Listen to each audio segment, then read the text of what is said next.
We'll continue on with our Yukon River panel session. And we left off with the 2019 U.S. Fall Chum Salmon Season Summary presentations for the Mainstem and Porcupine Rivers. And now we'll move into the Canadian Fall Chum Salmon presentations. And I'd like to welcome Mr. Chris Carley and Ms. Jessie Treris from Fisheries and Oceans Canada. If I could ask panel members to please take your seats and we'll resume with our presentation. Welcome. Thank you, Mr. Cochair. And like you said, my name is Chris Carley. I'm the acting chum salmon biologist for Fisheries and Oceans here in Whitehorse. And I'm going to give you a summary of our chum salmon stock assessment programs that we participated in and in 2019. So there were four main projects that we worked on this year. The first one, working from north to south, would be Porcupine River sonar, then the Fishing Branch Weir, Eagle sonar, and then the Kluane River aerial survey. So the first one we'll start with is Eagle sonar. So this is the daily passage at Eagle. You can see three distinct pulses there, and that's going to be a trend at Fishing Branch as well as Porcupine. You'll see when we get through to those projects. So again, like many of the other graphs you've seen the past couple days, dates along the x-axis and then the count along the y.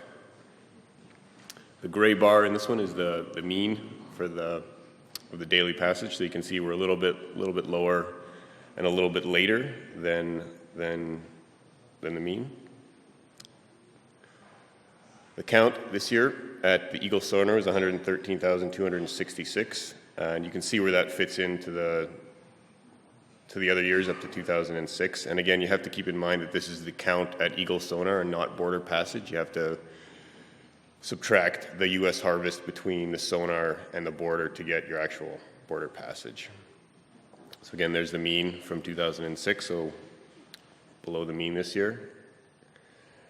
And the interim management escapement goal of 70 to 104,000 was met this year. You can see where it lines up with all the other years as well.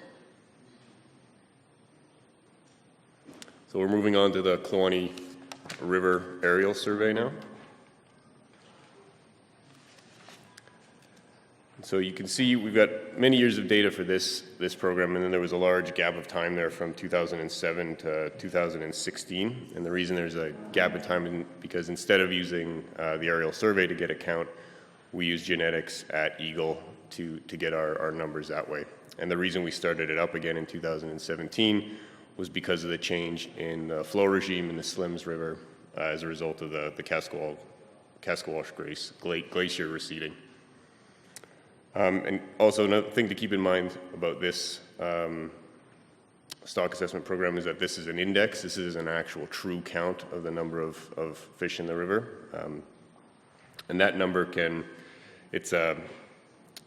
as even keeping that in mind, you can tell by this year that it was quite a bit lower than it has been in the past at 928. Now we're going to go north up to the Porcupine drainage, and our first stop there is at the Porcupine River sonar in Old Crow. Again, this is the daily passage, and again you can see three distinct pulses there. And compared to the mean, again we were not quite as low as it was at Eagle, but you can see it shifted a little bit to the right, so a little bit later than it has been in the past. Compared to other years, the count this year was 27,805. I'll just throw the mean on there as well. The mean in the past has been 35,000, so we're lower than it has been in the past. And the reason you don't see 2018 there is because that year we had particularly high water right when the chum were coming through, and we had some large periods of time when the sonar wasn't operating. So instead of trying to fill those gaps, we decided it was just a safe bet to not include that year as a data point, instead of coming up with a risky projection on what it could have been. And at Porcupine sonar, we don't have a management escapement goal, so I don't have that included in there. Our last stop will be at Fishing Branch. Again, three pulses, the daily passage on the left side and the dates along the bottom. You can see compared to the mean, we're below the mean on a daily basis. And then this is the long-term data set that we have for Fishing Branch. You can see it goes back all the way to 1971. And you can also see there are two very large years, 1971 and 1975, that are above 300,000 fish. So it's because of those 2 years, it's difficult to see the variation between years because those 2 points are dominating the y-axis. So if we remove those points, it becomes much easier to see the variation between years. One of the interesting things about this figure now that we've zoomed in a little bit more is that you can kind of see two distinct regimes here and separated around 1998. So something happened around 1998 where you had a mean prior to that of about 42,000 and then after that of about 25,000. And unfortunately this year, the count this year was below that lower mean of the second regime. It was also below the interim management escapement goal of 22,000 to 49,000. One of the other interesting things of note that we're working on up at Fishing Branch, many of you know it has a weir, which is it provides us with a very, very accurate count of the number of fish that make it onto the spawning grounds. But what we're incorporating, tried to incorporate this year and what we will incorporate in the future is this video counting box, which will not only provide us a count of the number of fish that go through, but we can also much more easily identify species and the sex of that species. So it provides us with a lot more data as we move on into the future.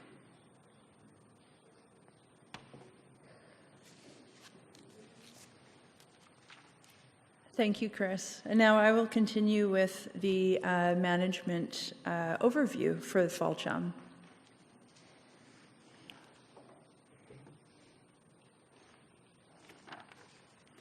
So similar as to how I took the approach yesterday, I'm going to be providing kind of a snapshot of preseason, in-season, and postseason of starting with the Yukon River main stem chum Chinook returns. So back in April, preseason, there was a preseason forecast of around 262,000. Oh, and I'm also going to point out that all the figures that I'm using will all be the Canadian origin figures. I won't be using drainage-wide figures in my presentation. So back in the spring, the preseason forecast of roughly midpoint 262,000. This, when calculated, would provide Canada with an estimated harvest share of around 66,000.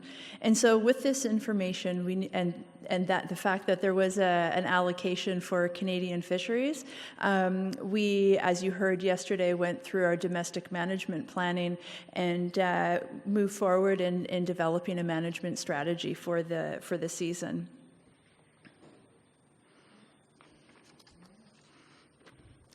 So on July 24th, we had a revised preseason forecast. I won't get into the specifics on how this and why this is created because Jeff had just provided that quite comprehensively. So with this revised in-season forecast, we then adjusted our expected Canadian fishery allocation or harvest share, and this was now roughly around 22,000.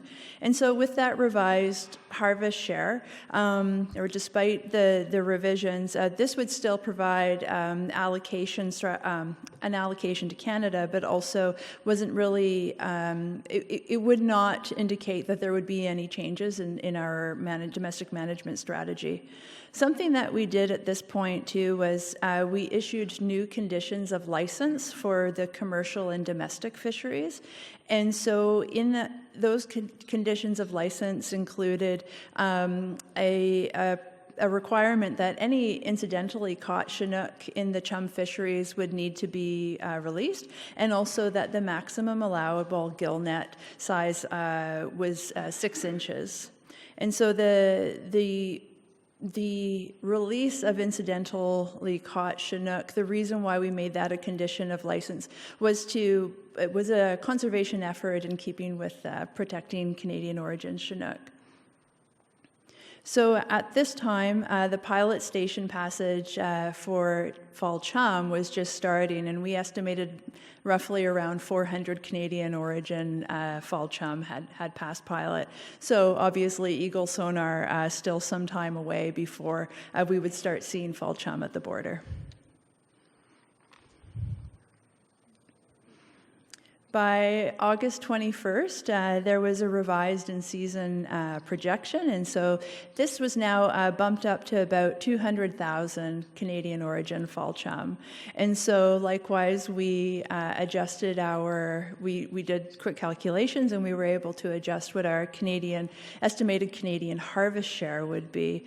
And this now was increased from the 22,000 to about 36,000.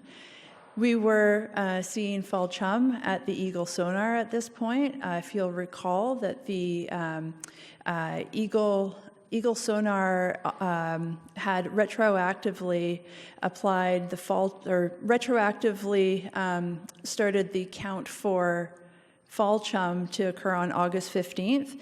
And so by August 21st, we had about 1,200 fall chum passing through eagle sonar.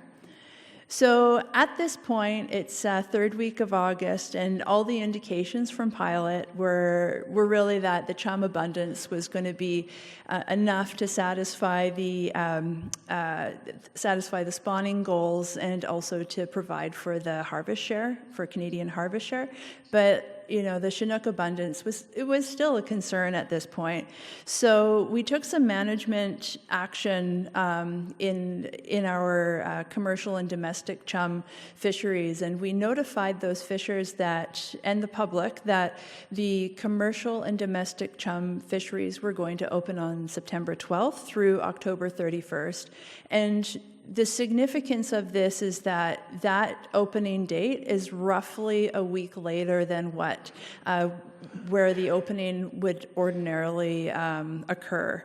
And so, the reason why we did this was as a further measure to protect and conserve any of those late-running Chinook that were coming through the border. So this is the overview. This is where we're at today, December 10th. And we know that the pilot station passage for the main stem fall chum salmon were about 144,000. The Canadian harvest share, based on that number, is around 18,000. And our Canadian harvest is around 3,000 fall chum.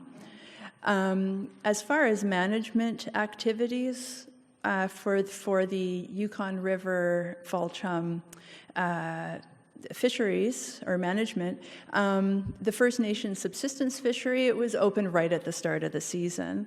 And as I had just mentioned, the commercial and domestic fisheries had been opened on September 12th, and now we were going to see the public angling fishery opening on September 22nd.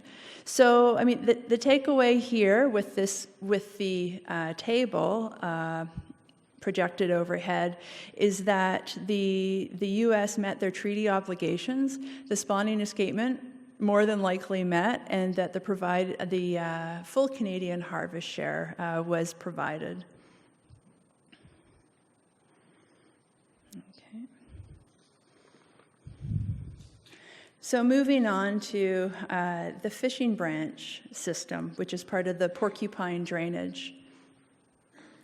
Pre-season, so we're going back in time again to April, May.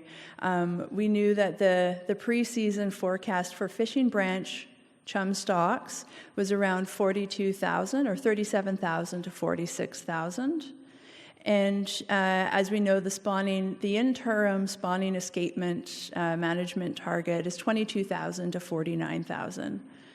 So since the porcupine stocks and the fishing branch stocks, there isn't an identified harvest share. We were able to at least estimate that there would be an allocation available to Canadian fisheries based on this pre-season forecast. And likewise with the Chinook and the main stem Yukon River chum, the information that we had at this point for fishing branch stocks was incorporated into our domestic management planning for the season. So here we are, it's July 24th, and just as the main stem Yukon River fall chum forecasts or projections was revised, with that we also revised the fishing branch stocks. And at this point it was revised to about fishing branch stocks forecast of around 25,000. So just above the fishing branch escapement target of 22,000. So the fishery expectations in Old Crow were that there would be potentially a limited allocation available, so potential opportunities for harvest on the chum. And also I wanted to point out that for those who haven't seen it, the Vuntut Gwitchin this past May, they had released their community-based Porcupine River Salmon Plan, which is it's an incredible document. It's comprehensive, and it demonstrates the science and traditional knowledge walking hand in hand. And part of the reason why I bring this up is that in Canada, in the Yukon, First Nation governments they're responsible for directing their fisheries, and we have much to learn and draw from these community-based plans. So when the fall chum projection was revised, the fishing branch, as I mentioned, forecast was also revised, and Vuntut Gwitchin government, they were notified of this information. So the slide above shows where we're at today. We know, based on straight math, that the estimated passage at pilot station of fishing branch chum was around 34,000. And that the fishing branch weir had a final count of 18,170, and the porcupine sonar passage was 27,805. We know that the chum harvest in Old Crow was around 1,000, and what I also wanted to show up here is this is a mock-up of a project that DFO and Vuntut Gwitchin that they have put through the Restoration Enhancement Fund.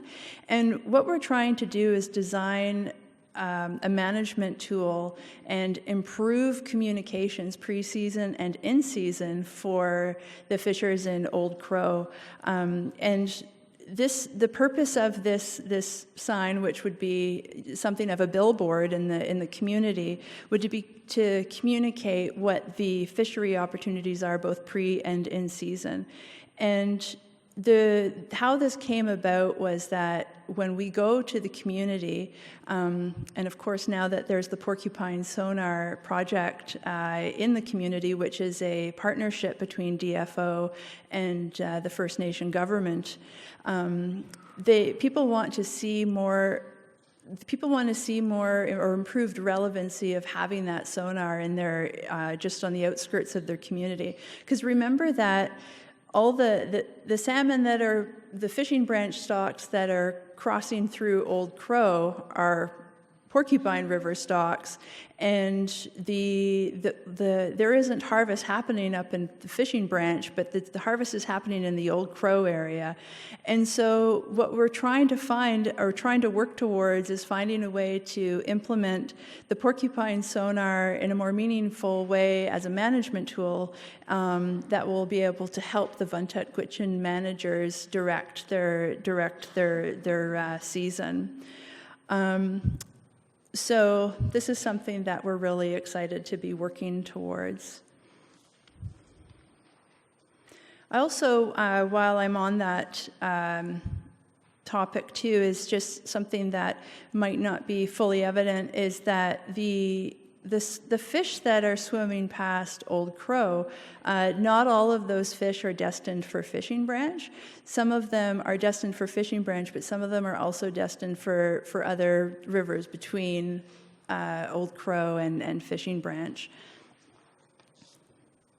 And so the implications with that for local management are that they have there are harvestable chum in the river system there, but determining how many are available for harvest can be a bit of a challenge. So with that, I'll conclude my presentation. Thank you. Questions from panel members? Panel member Ragnar Ahlstrom, go ahead. Mr. Chairman, Ms. Therese, a couple of years back, I believe it was a tagging study that showed that there was spawning above Old Crow in the main stem. Do you have any evidence that that spawning in the main stem is growing or decreasing? Or do you have any thoughts on that? Yeah, I will actually look to my stock assessment colleagues to see if they have, or Chris. Chris. I don't know. I wouldn't be able to answer that. I don't know if it's increased or not. So just maybe as a follow-up, we are looking at the proportion of fishing branch to main stem stocks through the use of the porcupine sonar. So what we do in Canada is that the porcupine sonar enumerates all of the chum salmon that are passing by, and then we have the upper river fishing branch assessment site. So if you deduct the number of fishing branch fish from the total sonar passage estimate, that then gives you an indication of the proportion of other stocks. And the variability is quite considerable from year to year, and perhaps there is a trend, but we'll need to monitor that over time. Question from panel member Andy Bassich. Go ahead. Yeah, thank you. I'm not sure if this is really a question for you. It might actually be more appropriate for Al. I have questions about habitat. And, you know, the fishing branch and the porcupine fall issues have been with this panel since I came on in the early 2000s. And it's been really frustrating for me because we don't seem to be able to figure out how to deal with this. But I do remember, I think it was back in maybe 2009, somewhere around there, there were some events that caused Velma Lake to drain, permafrost thawing. And talking with some of the people who worked up at the fishing branch, they said that they were noting that the trees, the habitat along the streams were actually dying off, and that it was actually changing the vegetative habitat in the area. So I was just wondering if you have done any investigations, or maybe if one of the issues that we're dealing with right now with some of these depressed stocks not coming back is that some of the habitat is indeed changing and maybe isn't as productive. Have you looked into that at all, or has anybody looked into that? I do seem to remember we had some studies and some presentations about some of this in the past, but I'm just wondering from the people in Old Crow, I know they're seeing a lot of climate change, and I'm not trying to make excuses, I'm just trying to understand why we're not getting productivity when we get fish up there, even in small numbers. So, I don't know, maybe Al could answer that. Thank you. Thank you, Andy. I haven't been following as closely as I would have liked to, because you know, I retired in 2010, 2009. I was already being shipped out the door, and in the early part of this decade, I wasn't involved in it at all.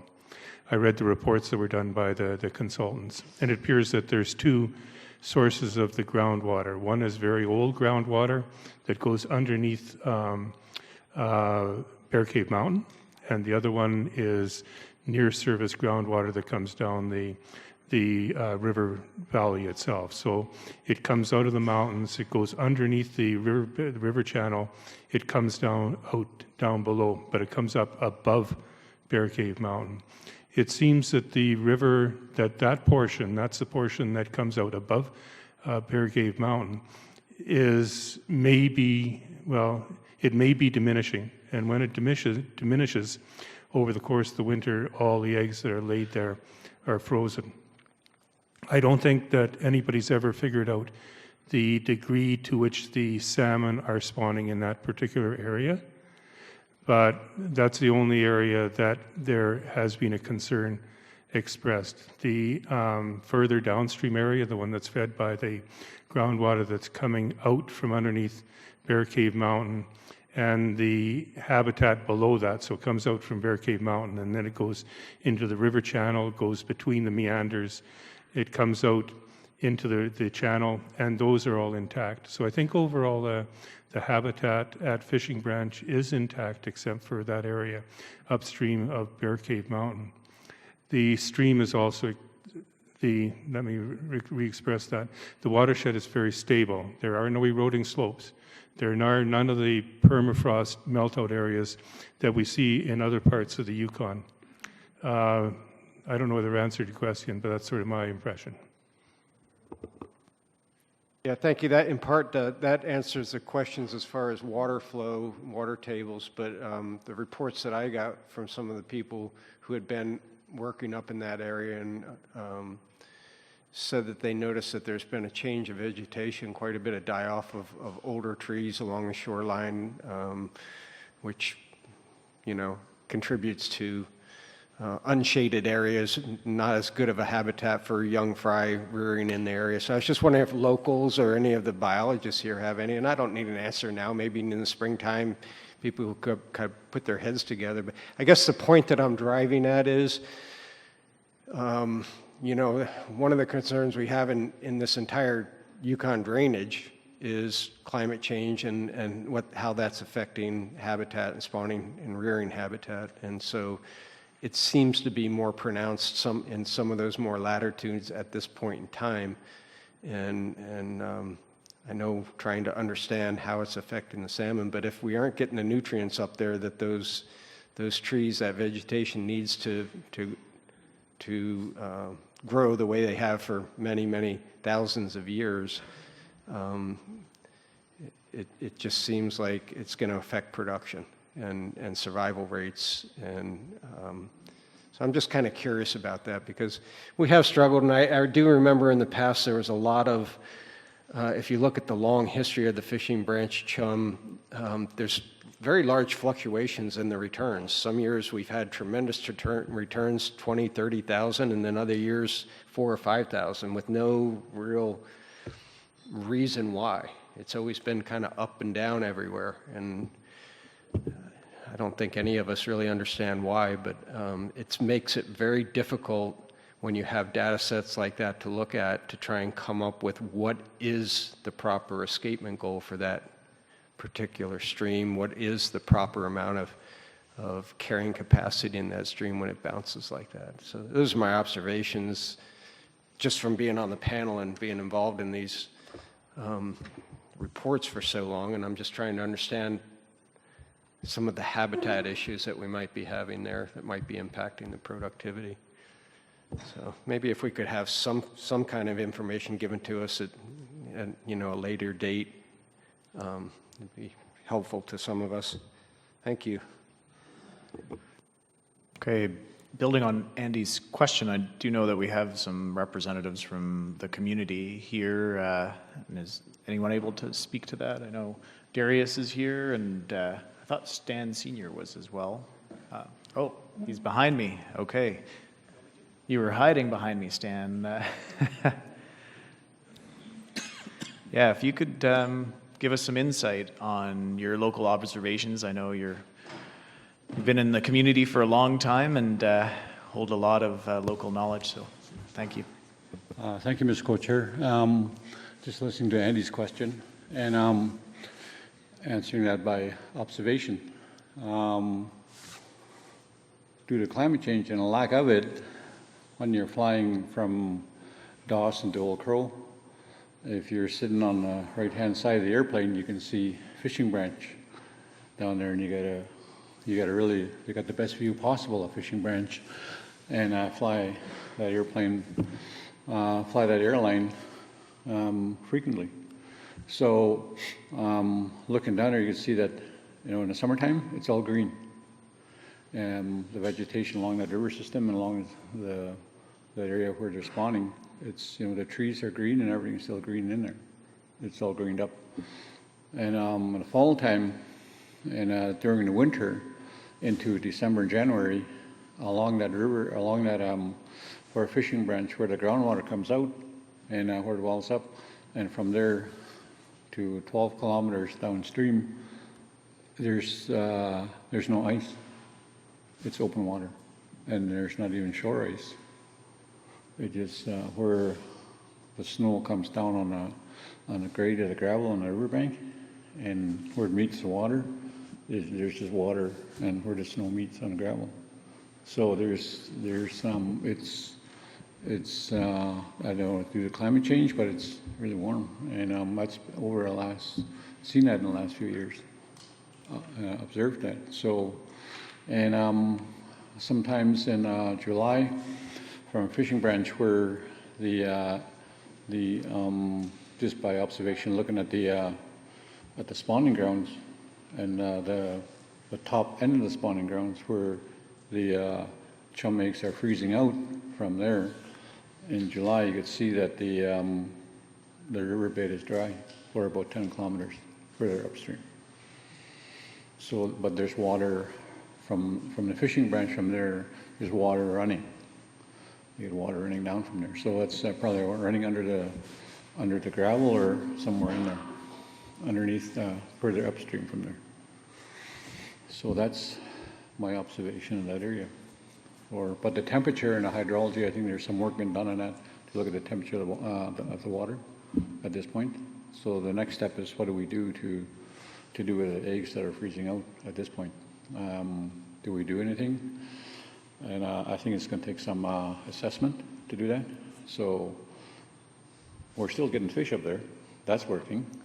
And we're still getting the stocks coming back. So do we fix it and create a bigger problem, or do we know that we're going to fix it and it's going to help more of the salmon to spawn and basically have more salmon that's going back out into the ocean and coming back again. So you'll have that return. So that's still something that we need to look at and evaluate, and hopefully the JTC and the other technical people on our side and the staff can help out with that. Does that answer the question? Or? Thank you. Andy Bassich, go ahead. Thank you. So maybe in summary, Stan, over your lifetime there in Old Crow, obviously you've been in that country for pretty much most of your life, I believe. Are you seeing a decline in the areas that fish spawn in that are viable spawning areas, I guess is what I'm trying to get at. Is that shrinking down? Are we losing some of that spawning habitat due to changes in the water? Or you said things have changed, things are drying up. Do you think that that's affecting the actual areas of spawning and rearing? I think those are good questions. I think maybe over time we can probably go to the community and ask the elders those questions too, to look at what their experience is with the history of spawning on a porcupine. But it goes back to stories that are same as some other First Nations have, is that throughout history you've seen a lot of salmon coming up the river system, and that was same on porcupine, and observed at Rampart House that you could just see when that salmon coming up, it's just right across the river. And those are stories by people that lived in that land that are like credible people. So, and I think their information is by observation is correct throughout history. But what would happen is that what is interesting is the history of the Cochair people. There was a First Nation that used to live in the headwaters of the Porcupine and the headwaters of Peel. They call them Dago. That First Nation is not there anymore, and they went into other First Nations. So that had to do with school. Kids had to go back to school. They said what the government said is, well, if you don't take your kids to school, we're going to take your kids away from you. So they had to move to these communities, and the education system did not want to move into the headwaters, into Whitestone or into Blackstone or into Johnson Creek area village. So those people had to move out into the communities. And no one ever went back there. But those people had the knowledge, the mountain people had the knowledge of all the spawning areas, and they're not there anymore. So that some of that information got passed on as to where the spawning grounds were, like Fishing Branch and in that area, and Mine River. For Chinook, but there's that, the corporate knowledge, the history of corporate knowledge got lost through time. So for Rock River, we don't know what's happening up there with Chinook. We don't know that's like a legitimate spawning ground or it's going to produce anything, but we know that Fishing Brand does and Mine River for Chinook. So that's my short-winded version of it. If you want a longer version, you can go camping with me. Great, thanks. And did we have additional information from Darius Elias? Thank you, Mr. Cochair. Andy, thank you for your question. In May, I think it was 17th, our First Nation has declared a climate emergency within our traditional territory. We've got 55,548 square kilometers of undisputed traditional territory. 56% of it is protected.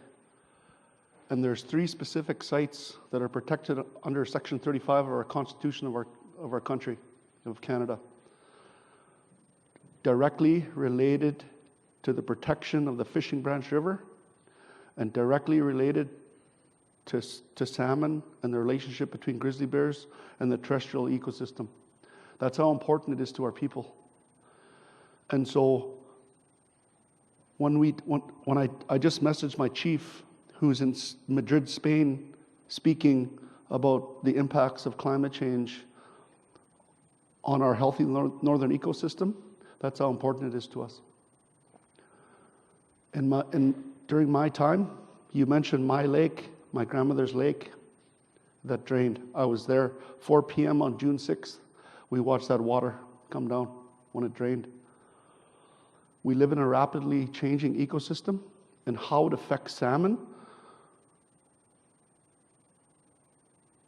is a gap, is a traditional knowledge gap, because things are happening so quickly. And when I go back and report from this meeting,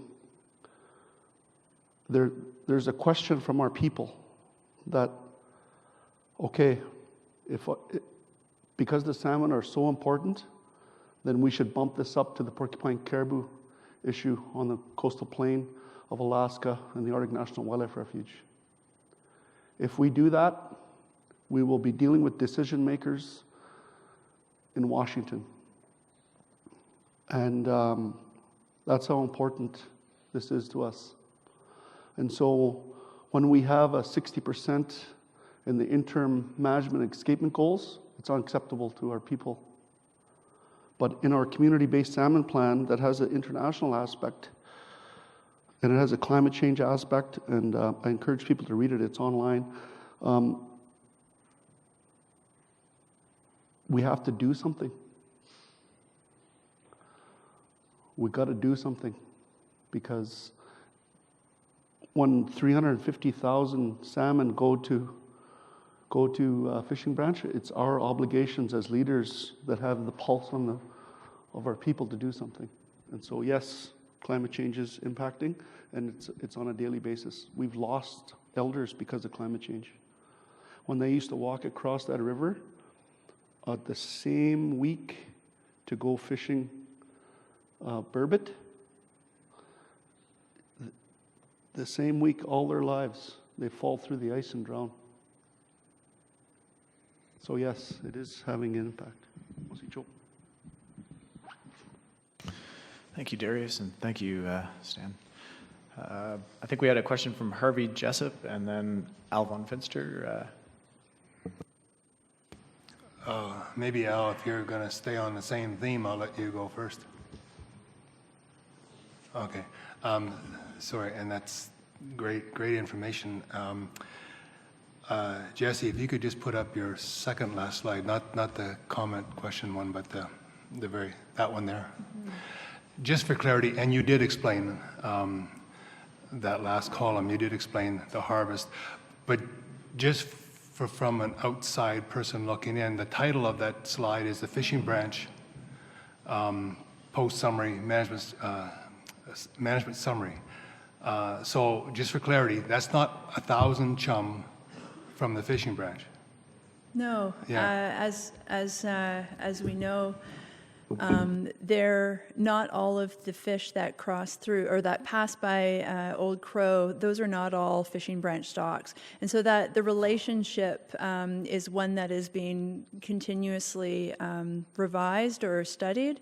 And and I also wanted to mention that I was really encouraged and happy to see Jeff's suggestions of potential research that could be done, because I'm also glad that you asked me to bring up this slide, because you'll see that the pilot station passage estimate for fishing branch stocks was around 34,000, which would be enough to meet that escapement goal of 22,000, or at least 22,000.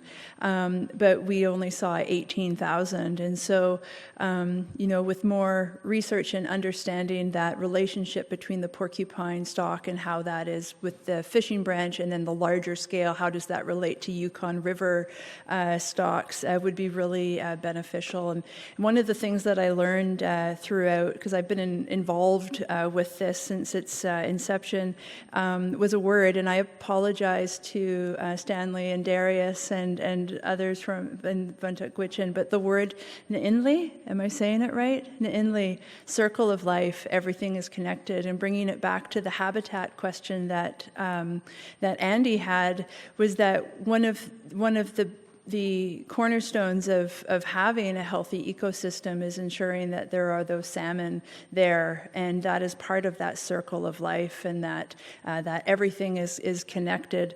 So I'm encouraged with the growing interest and the growing realization of the importance of porcupine river stocks, and by extension the fishing branch stocks, because we do need to learn more about this. As Darius pointed out, there is that gap because there's things that are happening so quickly. So with more focused research and learning about this system as a whole, my hope is that when we have a preseason forecast or an in-season revised forecast for fishing branch stock numbers, that we will see, the spawning escapement target met when I'm standing here postseason. So, thank you. Panel member Alvon Finster, go ahead. Thank you, Co-Chair. I want to raise something a bit different. I want to look ahead to about 3 years from now, 3 or 4 years from now. The chum spawning areas are in good quality groundwater with discharges from the beds of rivers. The good quality groundwater is water flow that goes down the river, goes underground, dumps its heat, and then trickles out throughout the entire winter time, and that's where the eggs are incubated.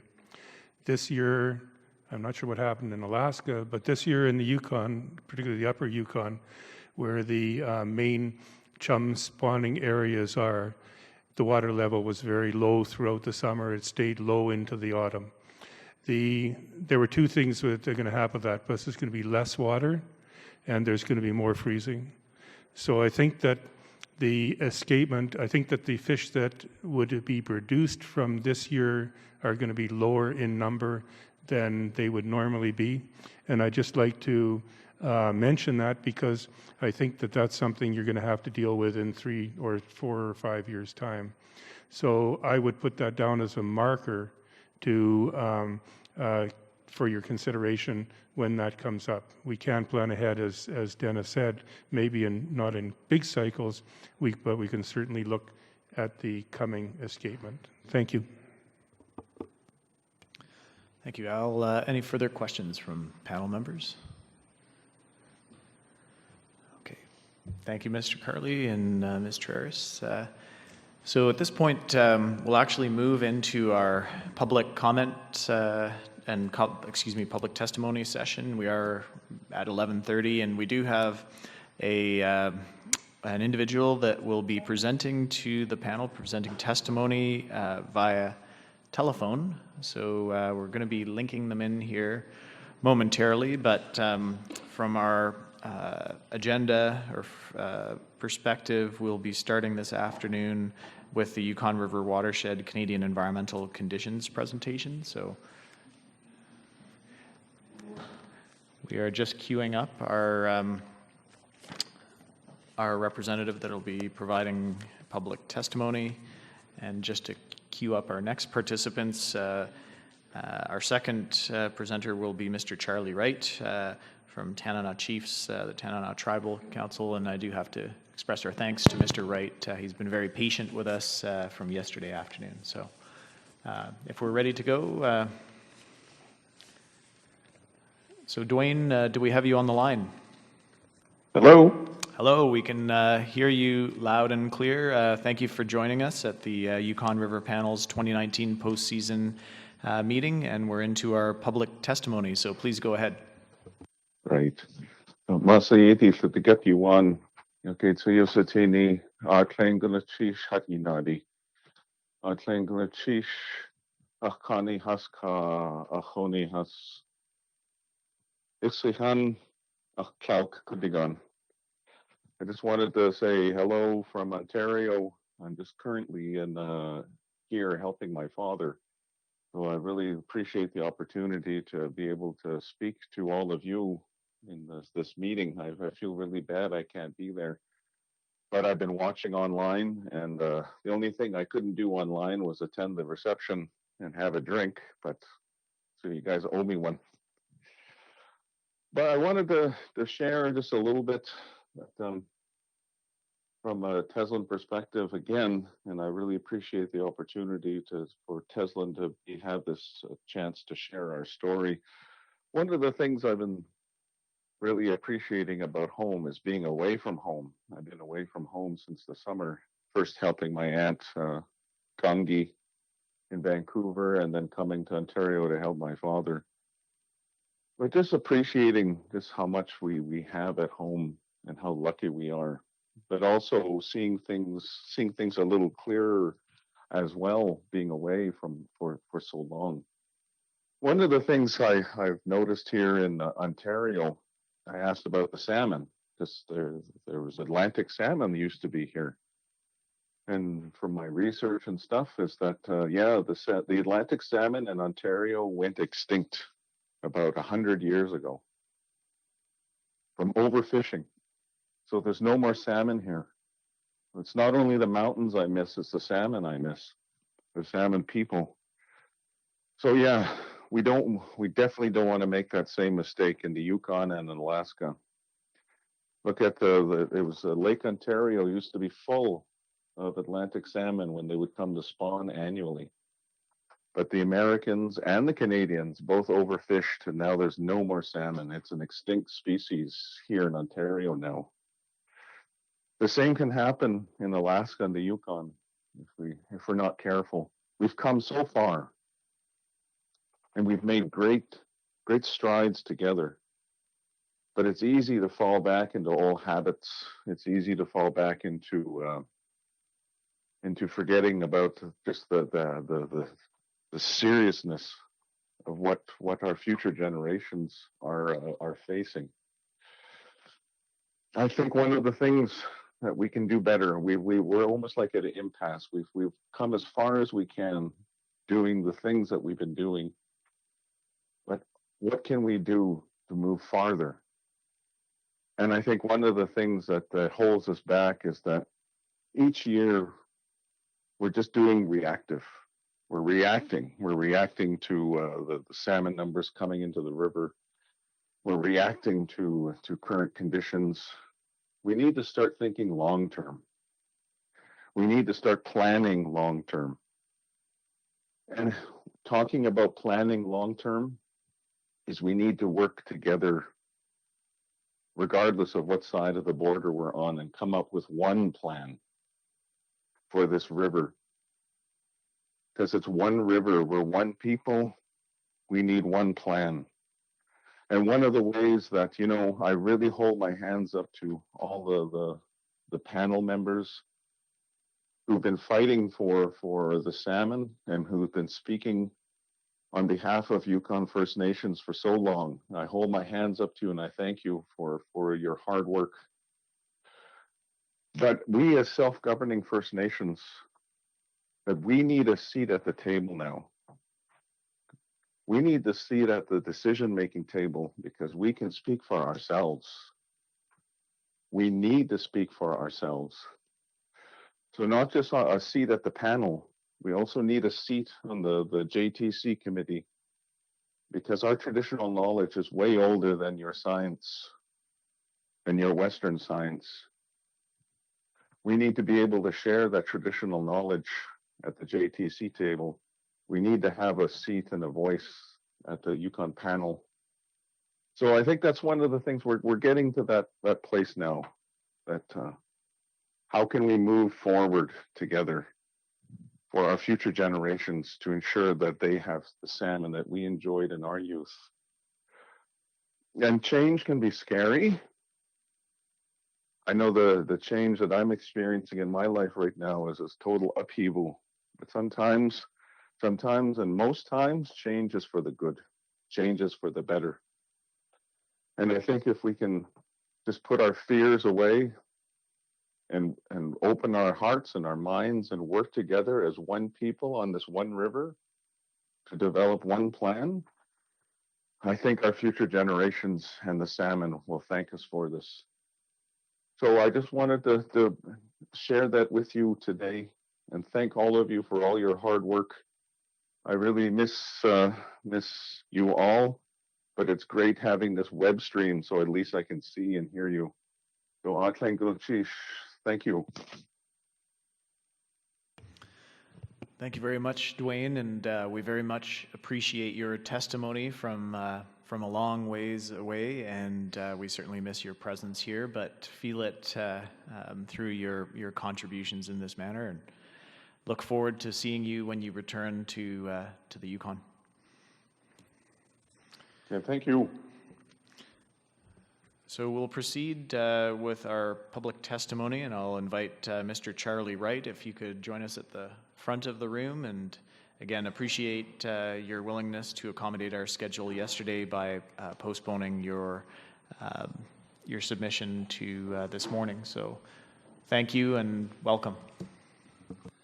Through the chair, thank you all for your time today. After talking to some respected people on the Canadian side, I'd like to raise the misconception that everybody's still fishing with 7.5-inch mesh on the Alaska side.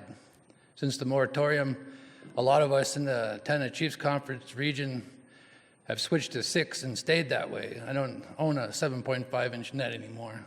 I also run a shallower net, so thinking that more heavier females can get by. I don't run a lead in my fish wheel, so I only catch what I need. I think equality on the whole river is really important, that the brothers and sisters on the Canadian side also need to eat. So I don't think we should relax as much on the Yukon knowing that. That's very important to me, that there's equality on the whole river.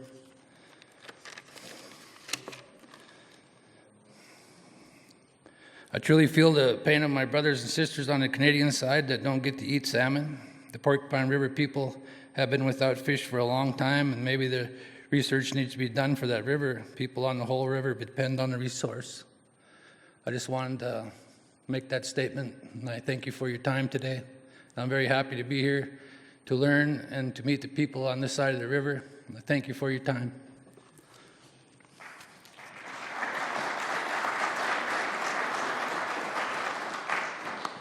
Questions for Mr. Wright? Go ahead, panel member Andy Bassage. Thank you, Charlie. Thank you for telling us a little bit of what you're doing. Can you give indications to the panel? Are other people in the area feeling the same way? Are they taking the same steps? You mentioned that most of the people in Tanana region switch the nets. What's your general feel of that conservation effort from the people in your region, and I'm not just talking about Tanana, but your region. Is that message getting through? I guess I'm asking this as a communications person with the panel. I'm trying to get a sense of the different areas on the river, who we need to work with a little bit more. I know we need to work river-wide, but can you give us some kind of insights or what you think might be effective to continue or build on that? Yeah, communication and education is really important, I think. We all go to all these meetings all the time. I'm on many boards, as you are yourself, Andy. And we're getting educated, but the other people at home are having a hard time hearing all this also. So I do as much as I can to let my people know in my area that what we're doing is important and they should follow suit. Tanana Chiefs did give out 6-inch mesh, and we cut out our 7-inch mesh. So a lot of people don't have that mesh anymore. A lot of people can't afford it. And if you ride from Beaver down to Nulato, 75% of the fish camps are empty. People are not fishing anymore. So there's a lot of conservation effort going on. People have just quit. Their camps are brushed over and grassed over. So there's a lot of people that ain't even fishing. So it's the same on both sides. People are hurting and feeling the pain on both sides of the river. With the way the economy is on the other side of the border and all through the whole river, it's really rough to be able to afford gas and to buy new nets. So this struggle is statewide, river-wide.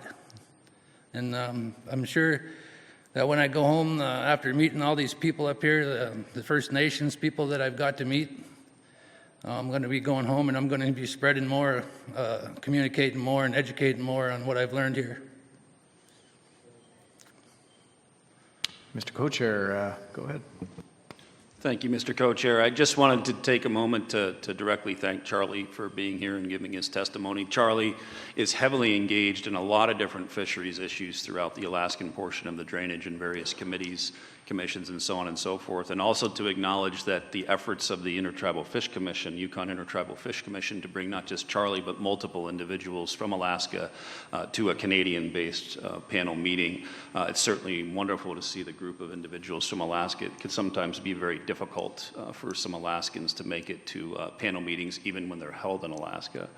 So thank you, Charlie. Great to see you and appreciate your testimony. Question from panel member Dennis Zimmerman. Go ahead. All right, Charlie, I'm going to follow up on Andy's communications interests, and I don't want to put you on the spot, but I'm going to just throw some things at you here and see. So we're working on we've been working on communications for quite a while, and I guess, is there a way that we can, because it's one thing for us to communicate what we think people want to hear, but we need to know the way it's going to be received and what the messages that'll work in your particular region or whatnot.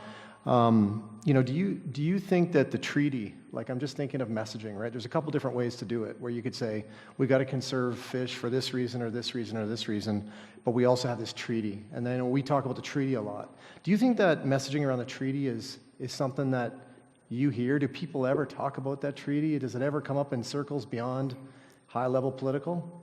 Not much. Yeah. Not much at all. Yeah. That, like I said earlier, that the education and communication is one of the things that's really lacking. Mm-hmm.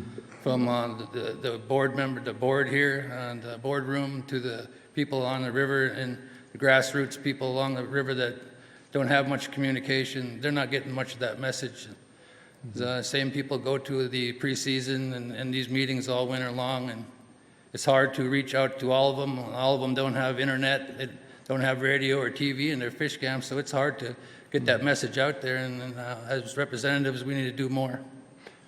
And I guess I just want to be clear that I'm not saying, I guess that I'd love to find a way to work with someone like yourself in Alaska, who's in the trenches in Alaska and conservation, because, for us to think that treaty is going to mean something to someone who's trying to put food on the table, I get it, no point in hammering them on a treaty. A treaty means nothing when you got to feed your family, right? So, if you can give us any insight, and Andy and I are always working on this, in how to best get the right information around messaging that it'll make a difference to help all of us. I'd be happy to. I don't mind piling it on. So let's communicate. All right, let's pile it on. I like that. All right. Thank you for your time today. Any more questions?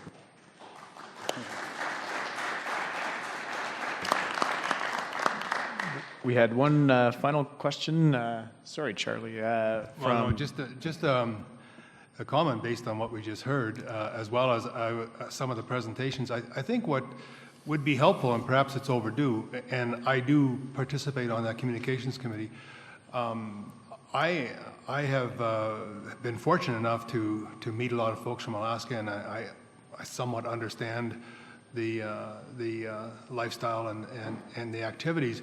But I think what would be helpful, and this is something that we could perhaps think about for future meetings, but we have a lot of Canadians in the audience here, and you mentioned the realities about the size of nets that you use.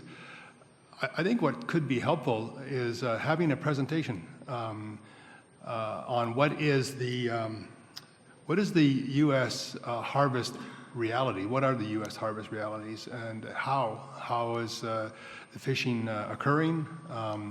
Where it's occurring, and I think that'd be very informative, not only for me as a panel member, but perhaps for some of our Canadian audiences, because we do have a lot of misperceptions, perhaps misunderstandings, and this is a venue that happens twice a year. So one year we could have a presentation on the U.S. fish harvest activities, and when we go to Alaska, we could have someone present the Canadian fish.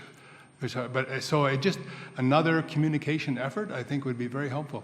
I agree. In my group, we've been talking about similar things, and I agree with you. That's a very informative way to get things across. Panel member Ragnar Ahlstrom, go ahead. Mr. Chairman, Mr. Wright, do you think that in your section of river, the type of gear you use is a gear that fits the whole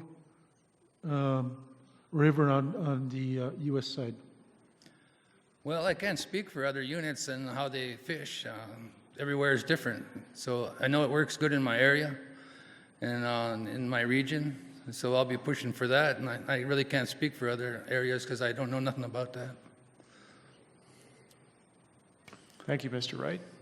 Thank you, guys. Very much appreciate you traveling a very long way to be with us here this week. Oh, sorry. Oh, we have a question or a comment.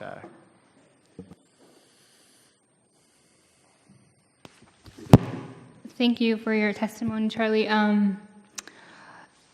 I share a fish camp with Charlie and also with my mother in Rampart, and our area of the river is a very small populated area. I see the benefit of having the Yukon River panel meetings in the rural communities so people better understand this process as well as our escapement and our harvest sharing, what that actually is. We have to, the way that I see it is that we have to stay in tune with management within the summer season, so it's hard to look past that oftentimes for me. So I do see the benefits of actually having these meetings in the rural communities so people better understand what the overall management is for the U.S. side and the Canadian side. So thank you so much for your testimony. Thank you. Thank you very much, Brooke. I'm going to pause. No further questions? Okay, so at this point I'd like to invite Chief Charlie Green, the first chief from Galena. Chief Green, welcome. And we very much appreciate your participation here this week. You've obviously traveled a long way to be here with us, so welcome. Thank you, Mr. Chair, and thank you, the panel. My name is Charlie Green. I'm the first chief of Loudon Village Council. White man name is Galena. I'm very humbled here to be here today in your traditional native lands. This is very beautiful country. First time I've driven through here a few times, but it's the first time I've ever stopped and really, looked at everything. To sit across the table and look at our native brothers and sisters in their eyes, to hear their stories is very hard. I know how much king salmon means to my village. When the first fish come and makes it, everybody is really happy. The whole village is running around, getting nets ready, boats, smoke houses, getting cleaned. It's just a really happy time for our village in the middle Yukon. And the first fish I catch, I cook the head and eggs and in memory of my mother. That was our spiritual connection. That's what we did every year, and I still do it. I've learned from this trip that it's so important for us to work together, come together and share our stories across the border. To stand here today and know that our brothers and sisters can't practice their native traditions, I can't even imagine it. I'm not going to point my finger at anybody. I know you guys all work hard. We see all these graphs, everything. I'm just going to point a finger at myself. And our native way is always to help each other. Doesn't matter where you're from. We are all salmon people. I give my word that I will do everything in my power to help, working with our villages with conservation, maybe only fishing the south side of the river. We're thinking maybe the north side, we always hear, has the bigger, more silver fish. So we try and stay on the south side just to make sure to try to, in our village, to help with conservation, for the spawning grounds. Maybe not fishing one day a week could be another thing that we can do, just a small part our village can do. But more than ever, we need to work together, be positive. The key is working together with the importance of conservation, tradition, culture. And like I said, this panel has our invitation to our village to meet. Earlier in the year, we hosted Attorney General William Barr in our community to help with public safety, because a lot of our villages, on the Yukon side, don't even have cops, don't have anything like our village. But we took the time to help and ended up getting $40 million to for Alaska to hopefully will help. But just want to come up and just say thank you to everybody. This has been an awesome trip, eye-opening to me. We always just hear numbers, enough fish is getting by the border. It's okay until we get to sit here with elders and hear that they haven't even had traditional fish for 20 years.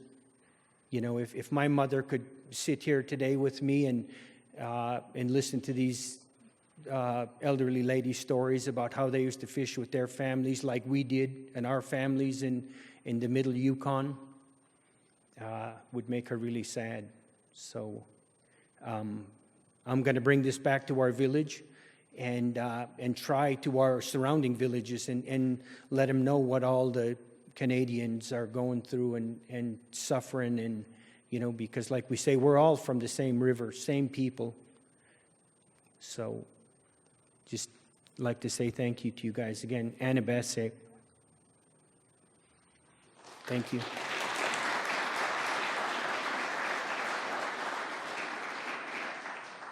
we have any questions for Chief Green? I think just, no, that's okay. Just our appreciation again, both for your words, your commitment, and sincere appreciation for taking time out of obviously a very busy schedule to come and meet with us, and I hope it was a valuable experience for you. So thank you. Okay. Mr. Cochair. Yeah, just to echo the same sentiments, Chief Green, thank you for being here. Thank you for taking the time of I'm sure is what a very busy schedule is for you. And I'm glad that you, the experiences that you just described and what you were able to gain in the way of knowledge and understanding and taking it back to your community as you described. Thank you very much for that and appreciate you being here. Thank you. One other thing, you know, while Mr. Barr was there and standing with all his Secret Service and you know, being real important, I walked over to him and I said, you know, you need to take this back to Donald Trump and, you know, talking about climate change and, you know, how it's affecting our fish and animals and our land and, you know, that we all talk about dealing with every day.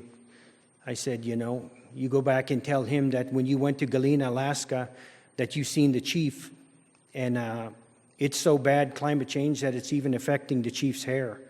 I have curly hair, and he says, so when you go back, tell him you've seen a native chief with curly hair. So, you know, it's real.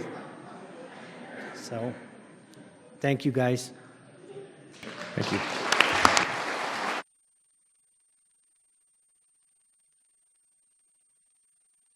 All right, I would like to now invite Tiffany Andrew from Aucoin. Do we have Tiffany in the room? Ah, there she is. Welcome back, Miss Andrew. It's always nice to see you here.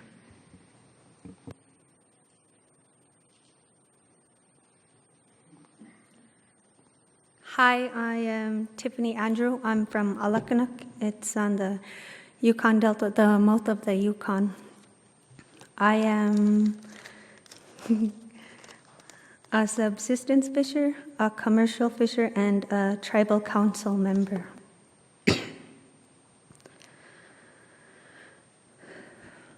I'd like to speak a little about recent past in my area, but first I want to put a picture in you guys' head.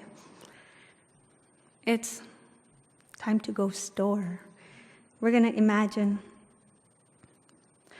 your fridge is running low, your freezer's almost empty, and your pantry looks the same. Well, it's time to go fill them up, right? Let's go store. When do you usually go? At a time that's right for you, right? Okay, here's something. The store's open every day, all day, from, let's say, 9 to 9. Here's another thing. You're not allowed to go only from 8 p.m. to 9 p.m. Maybe Tuesdays and Thursdays. Can you make it on those days? Maybe. Some people can, some people can't. You're going to make an effort to go though, right? And the time is here. You're getting ready to go, but your engine problems. You're still going to find a way to go, right? But sometimes you can't. So then you make time for the next time you're able to go. And you get there. What do you think the store's going to look like when you get there? It's not going to be as empty as usual. Everybody has only the same time to be there. So I'm pretty sure it's going to be full, congested. Right?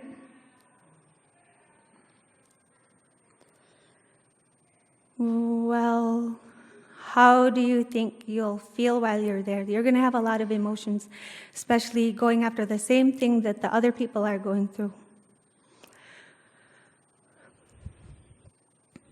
You're going to have to be in line for a long time as well. What kind of emotions do you think you'll see? Maybe happy people, maybe mad, frustrated. And then there's always some goofy people that make you laugh. But it's still going to be congested. Anyways, after that picture, there's another question. How much do you think you'll get? I don't know. You're going to be there with a whole bunch of people, so you're not going to have time to get whatever you need. You're not going to have the space to get everything you need. You get only what's in the shelves, right? And a lot of times, there's not enough. After that, you have to make time to go again, just to make sure you go get the rest of the stuff that you couldn't get. And the store is the same way. It's still full, still congested, and a bunch of people with the same emotions. And it's always going to be like that. Well, then eventually, you're going to get thrown a lot of other thoughts that you want to do. You want to go store when you're not able to. Just like the people want to go fish when they're not able to. And then if they do that, or if they don't, either way, they're still going to get pretty much criminalized. It's going to feel illegal for them to go out there. It's gotten so bad that if you go to my area and you ask people how much king you catch, a lot of times they'll just hesitate to answer, or they'll whisper it under their breath. That's how bad it feels to catch something that your people normally were able to catch. Oh well, regulations only start trying to define our lifestyle. It's just become a part of our people. Well, after many years of that happening, this past summer, I'd ask them, are you going to go fishing? A lot of them said, no, too much king in the river. No, we're waiting for chum, we want the chum. We need the chum. So they don't really go out yet when there's too much king in the river. They wait for the chum.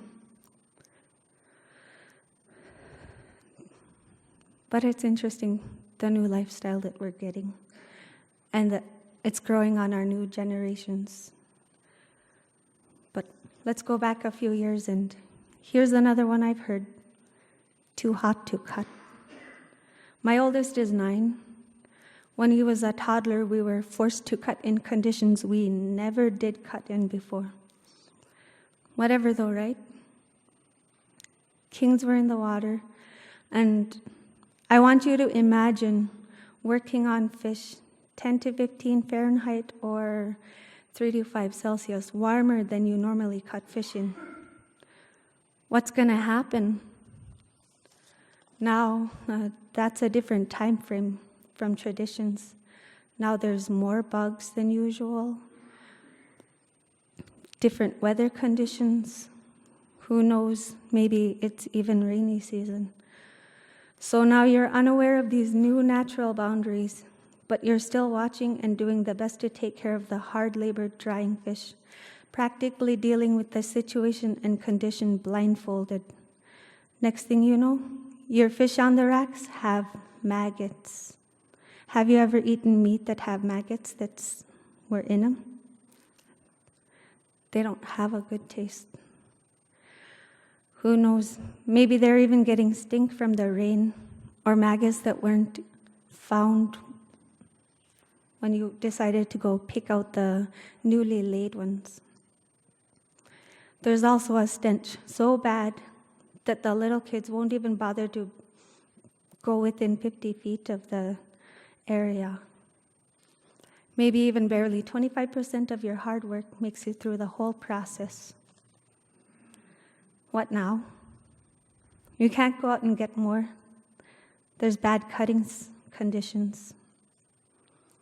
And then maybe, so what? Just go buy food from the store. Maybe a little box of chicken where I'm from is $20.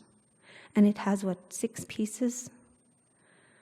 Or for a bag of fish, pollock, it's about $24. The bag is that big. And then for 1 pound of ground beef, it's almost $9. Sometimes in the summer I don't work, so that's out of the question. Even the beef jerky is like $16 to $20 just for 1 bag. Oh well, it's winter now. Yay, I'm in work, I could go buy some food. But the cold comes. And for 50 gallons of stove oil or diesel is $295.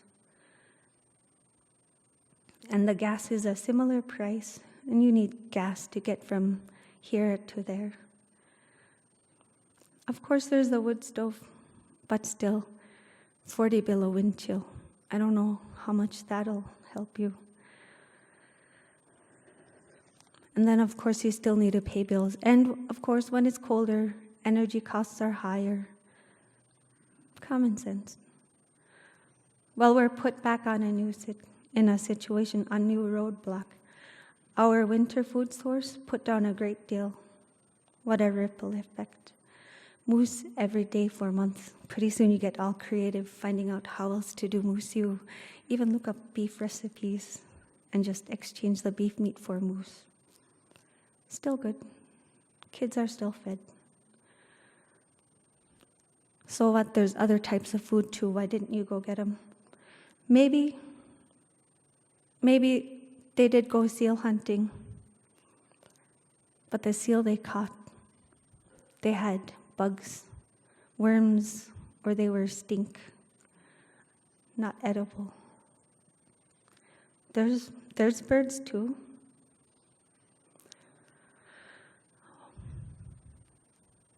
Yeah, they catch some, but they do have hunting buddies, so they split it evenly. Who knows, what if they just split 9 birds within 3 households? That's not much, though. Yeah, there's whitefish, too. We could go get them. They're in the water. But what if you don't have a net? What if you don't have a 4-inch net? Only what you use during fishing, which is, most of them use between 5.5 and 5 3/4.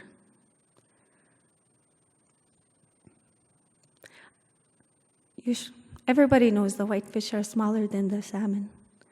So those whitefish will swim right through your net. So what? Go buy a net. Not everybody in my area can do that. My village has almost 800 people, maybe with 55 or so, give or take a few numbers, full-time jobs. Not year-round, full-time. The year-round jobs are much more lower paying. But oh well. People share, right? Yeah. But if you're young and able-bodied, they think, oh, they're healthy, they can go out and get it on their own, or they could go find somebody to help. What if not everybody can do that? Then you're still stuck with the situation. It just causes a great ripple effect. And I'm not trying to complain. I'm just saying or hoping that you hear how deeply the decisions you make impact our cultural lifestyle. Thank you.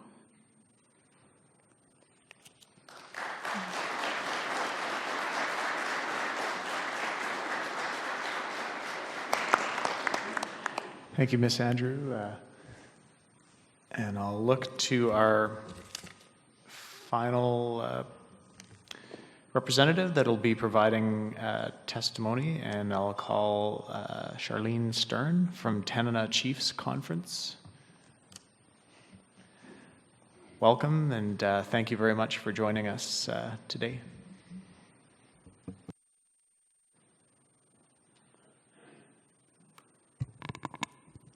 Van Gwenzi, everyone. Charlene Stern, Charlene Stern Oji, Vashaik Ogwatsan Ichli.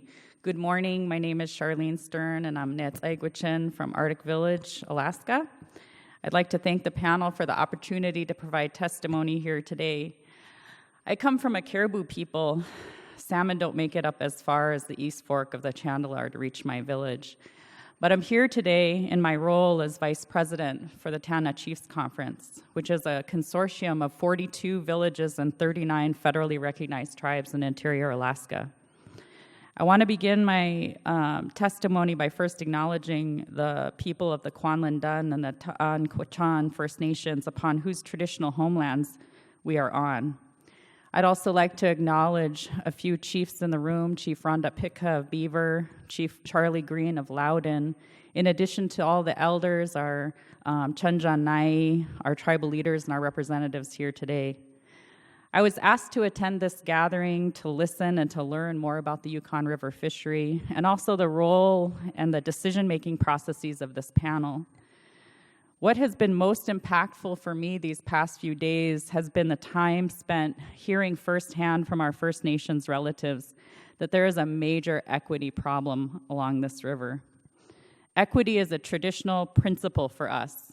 No matter where we come from as Indigenous peoples, we are raised with the ethic and the responsibility of sharing what we have and ensuring that no one goes hungry on our watch. We have and continue to live very interdependently upon one another. So when we heard this week that many of our relatives are not getting enough, if any, salmon to meet their needs, that is unacceptable. It's unacceptable to them, it's unacceptable to us, and I sincerely hope it's unacceptable to every other person in this room. I understand that the US and Canada have a treaty and that both countries are motivated by that.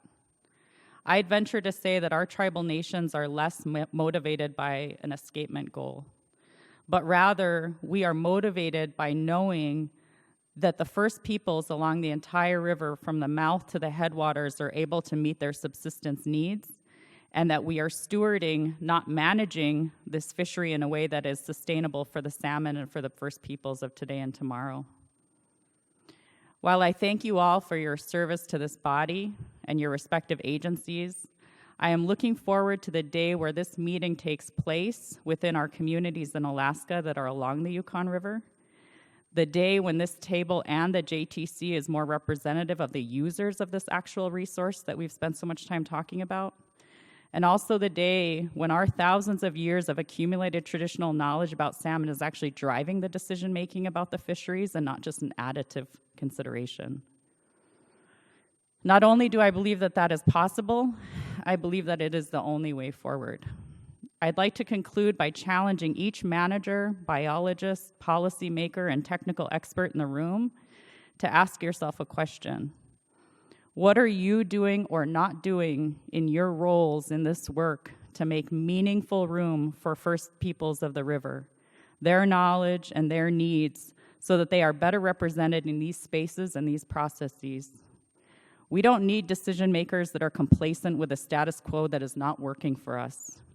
We don't need technical experts whose humanity is veiled behind data, charts, and numbers. What we need are true allies that acknowledge our rightful place in helping to steward this resource that the Creator provided for us. So we have more work to do, and it will be more impactful if we do it together. Lastly, I want to offer a recommendation to this panel that they consider following up with the Ta'an Quechan First Nation. It was brought to our attention yesterday that their chief, Christina Kane, was in attendance at the reception last night and was perhaps not acknowledged, but also told very directly by a staffer to quiet down while she was visiting with other Indigenous peoples in the hallway. Addressing that type of oversight when it happens is part of demonstrating our commitment to strengthening this relationship, and it will better enable us to move forward. Masit Chon, we look forward to seeing you all in Galena in April. Thank you.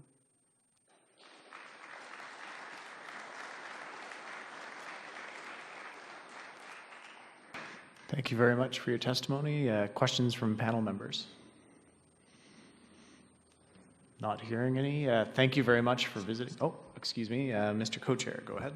Not necessarily a question, but again, thanking you for your attendance and taking the time to come to the meeting. I know, again, it can be very difficult for Alaskans to come to the meeting, even when it's in Alaska, and also acknowledging the efforts of the Intertribal Fish Commission and the Yukon River to make that opportunity available to you and the group of folks that were brought here. So thank you very much. Thank you.